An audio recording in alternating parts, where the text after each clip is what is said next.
और उन्हीं से प्रेरणा लेकर आज भारतीय जनता पार्टी और राष्ट्रीय स्वयंसेवक संघ इस देश में जिस प्रकार से फूट डालो और राज करो की बात कर रहे हैं, उसी पर उनका पूरा भाषण केंद्रित था। कांग्रेस नेता दिग्विजय सिंह ने सदन में आज बीजेपी पर कई सवाल खड़ा किए हैं।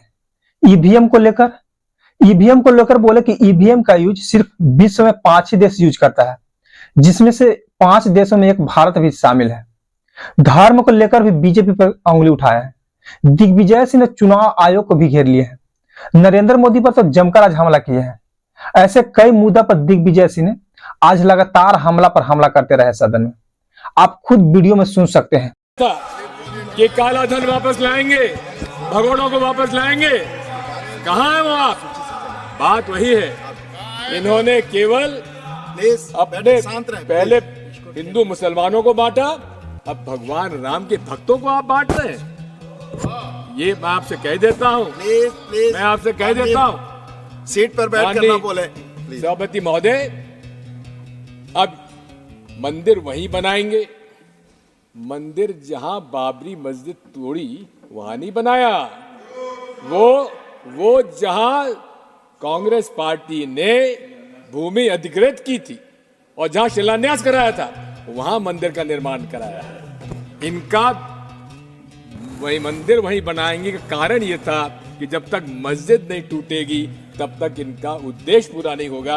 यही भारत जोड़ो यात्रा हमें हम लोगों ने नफरत छोड़ो भारत जोड़ो का संदेश लेकर राहुल गांधी आज यात्रा कर रहे हैं। माननीय सभापति महोदय, हमेशा नरेंद्र मोदी जी कहते हैं सबका साथ, सबका विकास, बाद में जोड़ा सबका विश्वास, और अब कह रहे हैं सबका प्रयास। मैं तो आपसे अनुरोध करना चाहता हूं, हर पहलू पर मोदी जी विफल हुए। हां, इन्होंने बहुत सारी सफलताओं का उल्लेख किया है, लेकिन वो सारी योजनाएं जिन पर ये सफलता का श्रेय ले रहे हैं, ये सारी योजनाएं कांग्रेस पार्टी के द्वारा प्रारंभ की जा रही योजनाएं थी, जिनको अलग अलग नाम दे दिया गया। जनधन की बात की, जनधन का नाम बदला गया, लेकिन छोटे छोटे खातेदारों का खाता खुलवाने की शुरुआत कांग्रेस पार्टी ने की थी। मैं आपसे कहना चाहता हूं कि ये बात सबका साथ, सबका विकास की बात करते हैं, लेकिन सर ये कुछ का साथ, कुछ का विकास और कुछ का विश्वास, इससे ज्यादा नहीं बढ़ पाए।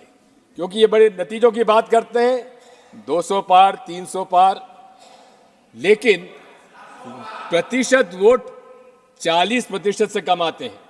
इसलिए कहां से कह दिया सबका साथ, सबका विश्वास? विश्वास माननीय सभापति महोदय तब होगा जब इस देश के हर वर्ग, हर धर्म के पालन करने वालों लोगों का ये विश्वास अर्जित करेंगे। इन्होंने डॉक्टर मनमोहन सिंह जी के बारे में एक बिल्कुल असत्य बयान दिया है। उन्होंने कभी नहीं कहा जिस बारे में इन्होंने उनका उल्लेख किया है। मैं आपसे कहना चाहता हूं, नरेंद्र मोदी जी के 3 ब्रह्मास्त्र हैं, 3 हथियार हैं। पहला अस्त्र है ईवीएम, दूसरा हथियार है धर्मांधता, और तीसरा हथियार है ED, IT, CBI, NIA. Bharat विश्व का सबसे बड़ा लोकतंत्र है, मदर ऑफ डेमोक्रेसी कहा जाता है, लेकिन सफल लोकतंत्र के लिए निष्पक्ष माननीय चुनाव आयोग आवश्यक है। आज मैं आपसे कहना चाहता हूं कि लोगों के मन में एक ईवीएम के बारे में विश्वास कम होता जा रहा है। प्रदर्शन हो रहे हैं, 28 पॉलिटिकल पार्टीज ने कुछ प्रश्न चुनाव आयोग के सामने रखे। नरसिम्हा जी हमारे बैठे हुए, इन्होंने खुद ने किताब लिख डाली थी। मैं आपसे कहना चाहता हूं कि क्या चुनाव आयोग का आज व्यवहार निष्पक्षता से है? क्या 28 राजनीतिक दलों ने उनसे मिलने का समय मांगा, 6 महीने में माननीय चुनाव आयोग को 28 पॉलिटिकल पार्टी से मिलने का समय तक नहीं मिला। हम ऐसे चुनाव आयोग पर कैसे भरोसा करेंगे? मैं आपसे कहना चाहता हूं कि एक तरफ जहां उच्चतम न्यायालय ने अपना सुझाव भेजा कि चुनाव आयोग के सदस्यों के चयन के लिए माननीय मुख्य न्यायाधीश उच्चतम न्यायालय के उनको भी उसका समिति का सदस्य बनाया जाए।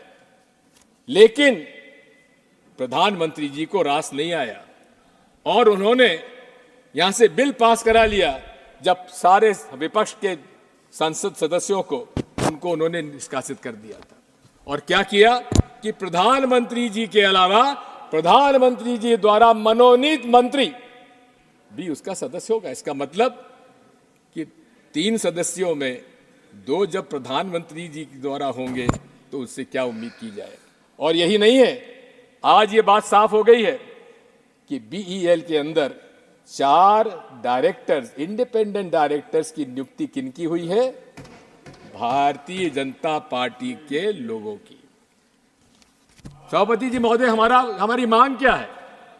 आज कंप्यूटर साइंस इतना आगे बढ़ चुका है कि हमारा जो मकसद है वोट डालने का, क्या वो उसका निर्णय हमको मिलता है क्या? आज सॉफ्टवेयर निर्णय करता है कि आपको मशीन क्या नतीजा देती है। हमारी मांग क्या है? हमारी मांग यह है कि माननीय चुनाव आयोग को वो सॉफ्टवेयर पब्लिक डोमेन में लाना चाहिए। हमारी क्या मांग है? ये मेरा अधिकार है, एक वोटर के नाते अधिकार है कि मैं जिसे वोट चाहूं उसको वोट पड़े। महोदय, कि इस पूरे विश्व में केवल 5 देश ऐसे आज हैं जहां ईवीएम के माध्यम से चुनाव हो रहा है। उसमें से ऑस्ट्रेलिया में जो सॉफ्टवेयर डाला जाता है वो पब्लिक डोमेन में है। मैं पूछना चाहता हूं आपके माध्यम से प्रधानमंत्री जी और पूरे मंत्रिमंडल से, क्या कारण है कि वो सॉफ्टवेयर बताने में क्यों इतने परहेज करते हैं? क्या डर है उन लोगों को?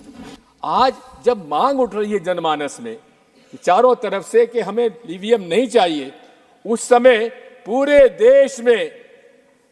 देश में ईवीएम का प्रचार करने के लिए चुनाव आयोग प्रदर्शन कर रहा है। अरे, हमें प्रदर्शन करने की आवश्यकता नहीं है। आप हमारी बात इतनी सी मान लीजिए, या तो आप बैलेट पेपर से चुनाव कराइए, जो 2018 में कांग्रेस पार्टी ने एआईसीसी रेजोल्यूशन में अपना मत रखा था, उस पर हम आज भी कायम हैं। और यदि आपको ईवीएम से इतना ही प्रेम है तो आप हमारे हाथ में वीवीपैट स्लिप जब नीचे गिरती है तो उसको हमारे हाथ में दे दीजिए और हम जाकर मतपेटी में डाल देंगे। इसमें क्या ऐतराज होगा? माननीय अध्यक्ष महोदय, सभापति महोदय, मैं आपसे इतना अनुरोध करना चाहता हूं कि दूसरा हथियार इनका धर्मांधता का है। धर्म से इनका कोई नाता नहीं है।